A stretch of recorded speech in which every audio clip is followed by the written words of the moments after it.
PV. അൻവറിനെ രാഷ്ട്രീയമായി അവഗണിക്കാൻ യു.ഡി.എഫ്. നിലമ്പൂരിലേത് യു.ഡി.എഫ്. എൽ.ഡി.എഫ്. പോരാട്ടമെന്ന് നേതാക്കൾ. ആ അധ്യായം അടച്ചെന്നായിരുന്നു അടൂർ പ്രകാശിന്റെ പ്രതികരണം. പി.വി. അൻവറിനെ വഞ്ചകനായി ചിത്രീകരിച്ചാണ് എൽ.ഡി.എഫ്. പ്രചാരണം. അതിനിടെ വി.ഡി. സതീശനെതിരായ ലീഗിലെ വിമർശനം സംബന്ധിച്ച വാർത്ത എം.കെ. മുനീർ തള്ളിയില്ല.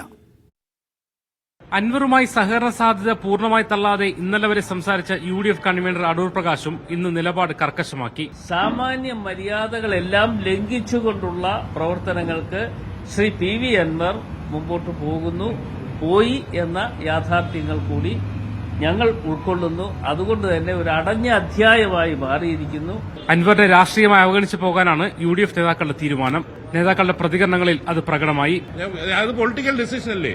കോൺഗ്രസ് ആദ്യം എടുത്തു, അത് കഴിഞ്ഞ് യു.ഡി.എഫ്. എടുത്ത പൊളിറ്റിക്കൽ ഡിസിഷനാ. അതിൽ പിന്നെന്താണ് ആശങ്കയ്ക്കിടയുള്ളത്? പി.വി. അൻവറിനെ വഞ്ചകനായി ചിത്രീകരിക്കുന്ന CPM സമീപനവും അനുകൂല ഘടകമായി യു.ഡി.എഫ്. കാണുന്നു. ഇവിടെ വഞ്ചനയിലൂടെ ആദ്യം കരുതിയത് അൻവർ യു.ഡി.എഫ്. ചേക്കേറാനാണ്. മറ്റൊരു പാർട്ടിന്റെ സ്ഥാനാർത്ഥിയെ പ്രഖ്യാപിക്കാൻ മാത്രമുള്ള വിവരമേ അൻവറിനുള്ളൂ. ഇന്നലെ നടന്ന ലീഗ് നേതൃയോഗത്തിൽ വി.ഡി. സതീശനെതിരെ വിമർശനമുയർന്നെന്ന വാർത്ത എം.കെ. മുനീർ തള്ളാത്തത് ശ്രദ്ധേയമായി.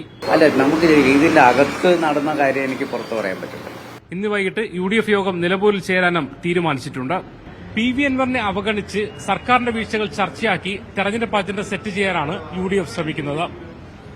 അൻഡൂപ് ചീക്കൂറിനൊപ്പം മുഹമ്മദ് അസ്ലം, മീഡിയ 1, നിലമ്പൂർ.